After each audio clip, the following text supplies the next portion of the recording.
What's up, guys? Welcome back to yet another Pinball FX weekly tournament video. Today I'll talk about the second Tomb Raider table, Adventures of Lara Croft, and then we'll be returning back to the Zen Originals with the table called A Samurai's Vengeance. I just think that's a table that I'd like to get more familiar with, and plus it kind of fits into that theme of a different culture. So remember how we started with Rome, and then we went to Pasha. Now we're kind of going into like the Eastern Oriental side. So I think that'll be a fun table to do, and it's relatively new. It just came out, a year ago or 2 years? Very difficult table, but very kind of fun, I feel, especially with the modes. So this video is going to be kind of short because we talked about Tomb Raider a lot in our previous video when we did Secrets of Croft Manor, which is a table I kind of prefer over this one, but to each their own. I wanted to start this video by kind of talking to you about something that I've touched on previously in my other videos. And it's this idea of the gap being so small between real pinball and digital pinball, right? I know I've mentioned this before, but I think it's so important to really kind of realize, because I've played real pinball now. I don't know how many exact times, but I've played different tables, and every time I go and play the real table, I always come back with the feeling like, I'm glad that I have digital pinball. I'm glad that digital pinball exists because it's so similar to a real pinball table, right? And that's something that I think you have to actually play a real table to understand what I'm saying. Because without you playing a real table, it's hard to compare your experiences with a real and a digital. But playing digital pinball and then real tables, not as much, but still having played enough, I feel like the experience is very, very similar. And the gap that's separating digital and real pinball is much, much smaller than before. Because talking about digital pinball, I mean, you have all these ways to simulate the actual thing, like with virtual cabs. You actually have a cabinet, so that part is just like the real table, right? You have a cabinet, you might have some glass, you could have surround sound feedback, which is emulating kind of the solenoids on a real table. Real pin cabs, a lot of pin cab users use buttons to simulate, like flipper buttons, coin doors to simulate putting in a quarter, right? And so there's all these ways that are just closing the gap between real and digital. And you think about digital pinball, when digital pinball, the earlier games on from the 90s, how they were like 2D basically. And now we have VR, VR as another way to bridge that gap. And you look at the graphics on Pinball FX, the lighting on the Williams tables, when they added that glow update. So all this to say that it's awesome that we have both, at our disposal, kind of.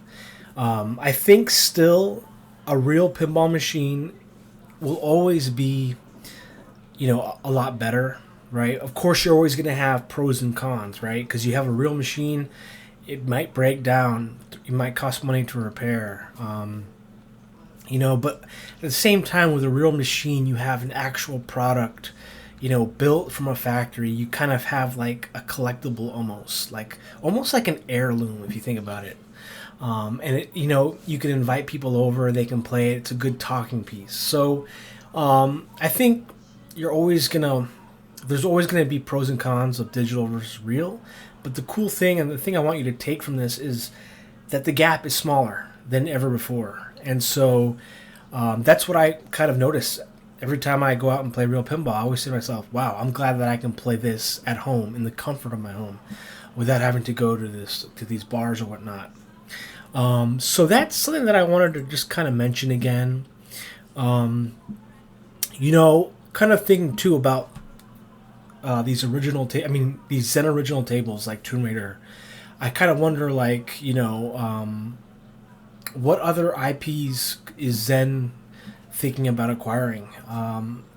And after after an original like Tomb Raider comes out, which is a fairly big IP, now I hope that they kind of go back to releasing some Williams, because I think the Williams are really, what I like the most. So I'm just curious to see what Williams table they release next.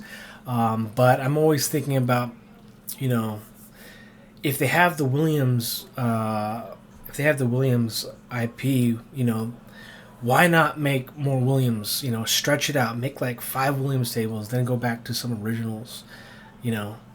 But that's a topic for another day. But talking about this table, Adventures of Lara Croft, I think it was more of like a kind of Lara Croft Tomb Raider looking table with these ancient Mayan, ancient Aztec looking artwork and decorations. I thought the skill shot, how it was multiple. You had a super skill shot and the regular skill shot was neat. I thought the really cool thing about this table was how you could add time by hitting the globe. So these modes are really difficult, but when you're able to kind of control the time, add time, it makes a big difference. And time as a mechanic in pinball is something that we don't often think about, but I think it's it's one of those important things, because modes are timed, right? For the most part, modes are timed. Multi-ball, as long as you have more than one ball, you can still get jackpots. But when you think about modes, specific modes, they're timed, because adding time kind of adds pressure, right?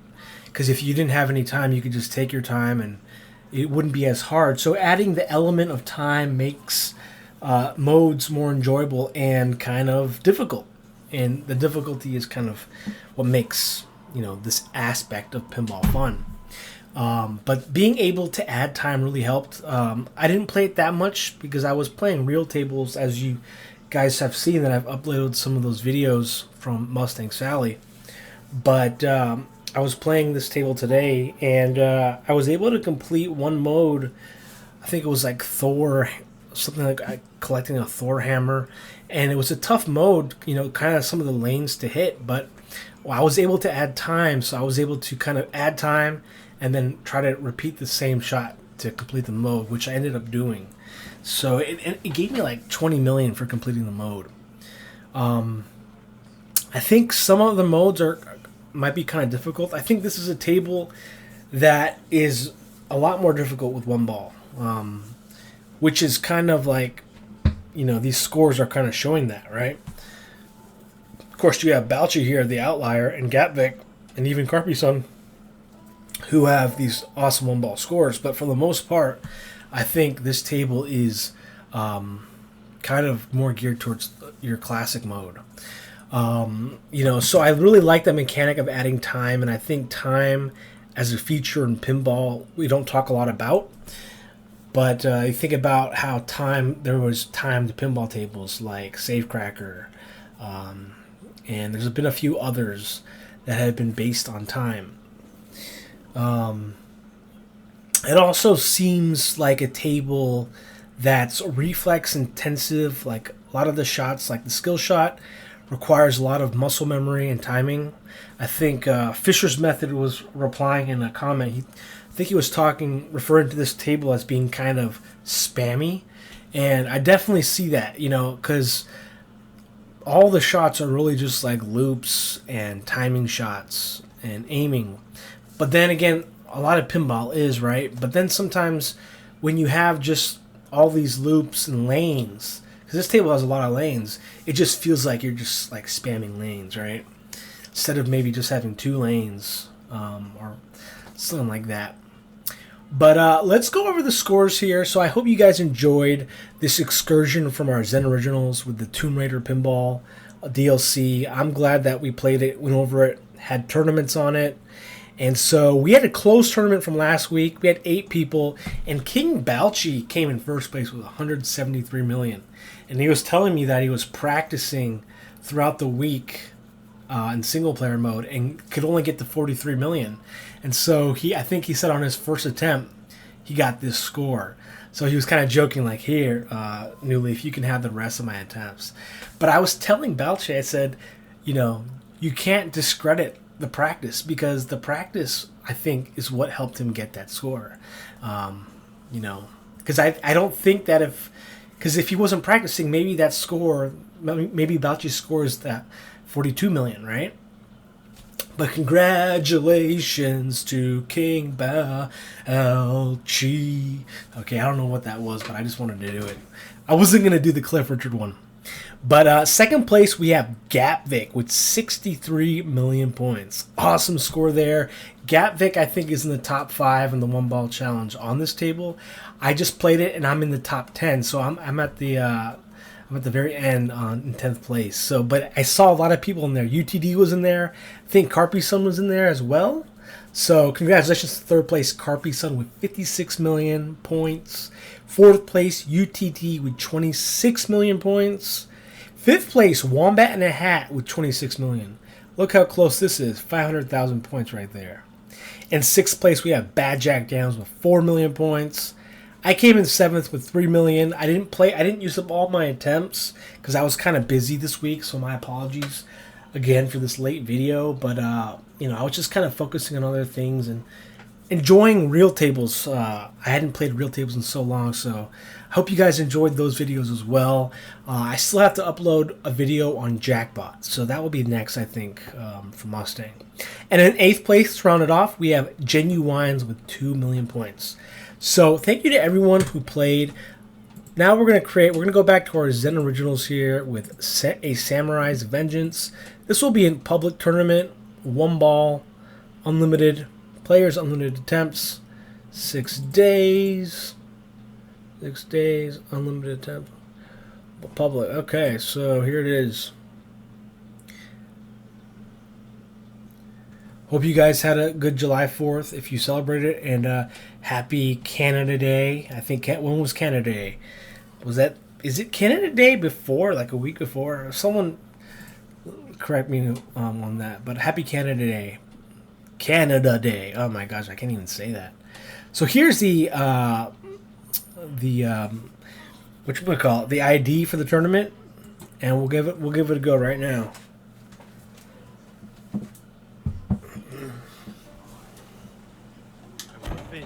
Okay. Launch the ball into the right mini playfield. Okay. Then shoot the sword sheet. Okay, that's easy enough. Oh, I jinxed myself.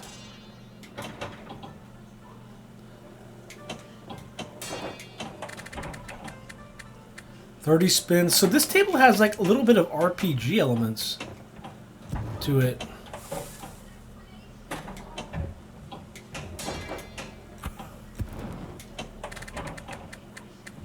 $16 spins.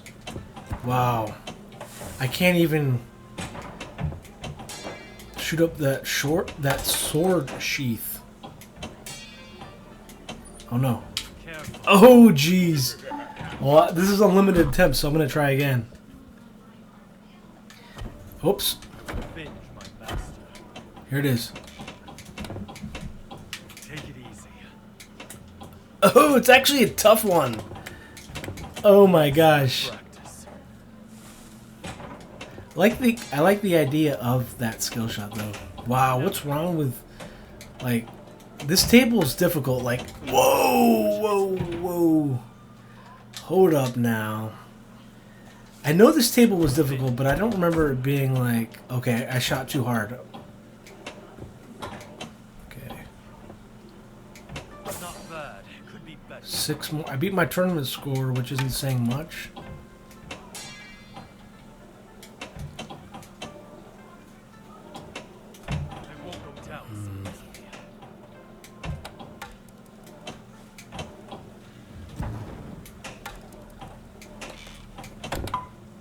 I like these sounds. It's like bamboo sounds. Here it is.